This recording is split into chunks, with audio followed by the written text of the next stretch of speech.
L'œuvre que je viens de produire avec les éditions universitaires européennes, Comptabilité nationale cours et exercice corrigé, vient pour combler un vide pour les statisticiens économistes, des professionnels de la comptabilité nationale, de la macroéconomie, mais également pour les étudiants qui, moi-même en tant qu'enseignant, je me suis heurté à beaucoup de problèmes par rapport à des ouvrages dans ce domaine, mais également le fait qu'il n'y avait pas des ouvrages, il y avait des difficultés de reconstituer puisque les cours de comptabilité nationale se noyaient généralement dans les cours de macroéconomie. Et c'est cette délimitation que j'ai voulu tout à fait montrer comme d'autres l'avaient montré à l'époque. Comment on est parvenu à la comptabilité nationale? Ça veut dire le raisonnement économique qui parvient à la comptabilité nationale, ça dans un premier temps.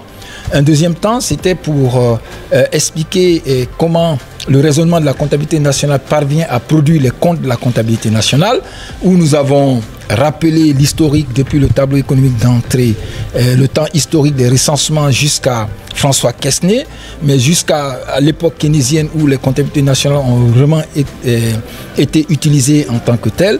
Mais également, on a parlé de la production des comptes nationaux, la production des comptes nationaux, leur utilisation et la répartition des ressources que nous avons dans le domaine économique.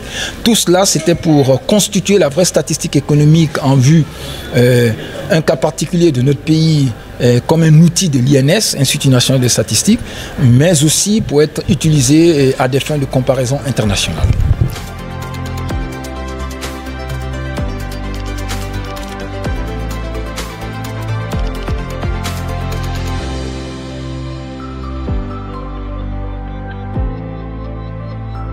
Dr Camara est un des cadres de notre département qui est chevronné au travail.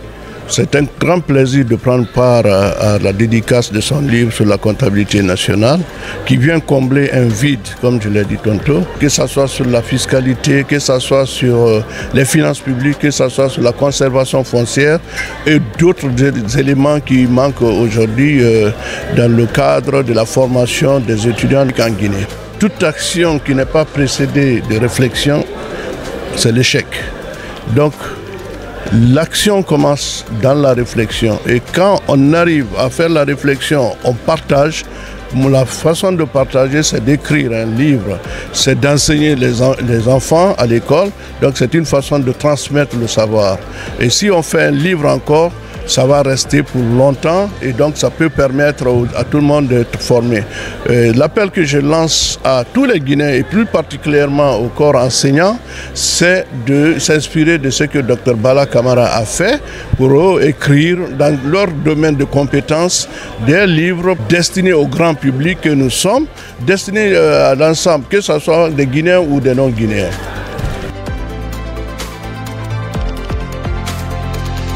Je suis très fier du jeune Bala Camara qui a fait un très bon livre pédagogique sur la comptabilité nationale. Comme vous savez, l'objet de la comptabilité nationale, c'est de quantifier la richesse nationale, que cette quantification soit faite sous l'angle des revenus ou sous l'angle des dépenses ou sous l'angle de la formation de la richesse, c'est-à-dire la valeur ajoutée. La comptabilité nationale est la base de la macroéconomie. C'est pour cela qu'elle a été initiée par Quesnay, mais elle a été surtout développée par Keynes, le macroéconomiste. Donc le jeune Bala est doué et je pense qu'il apporte beaucoup de choses à l'universel et à la Guinée.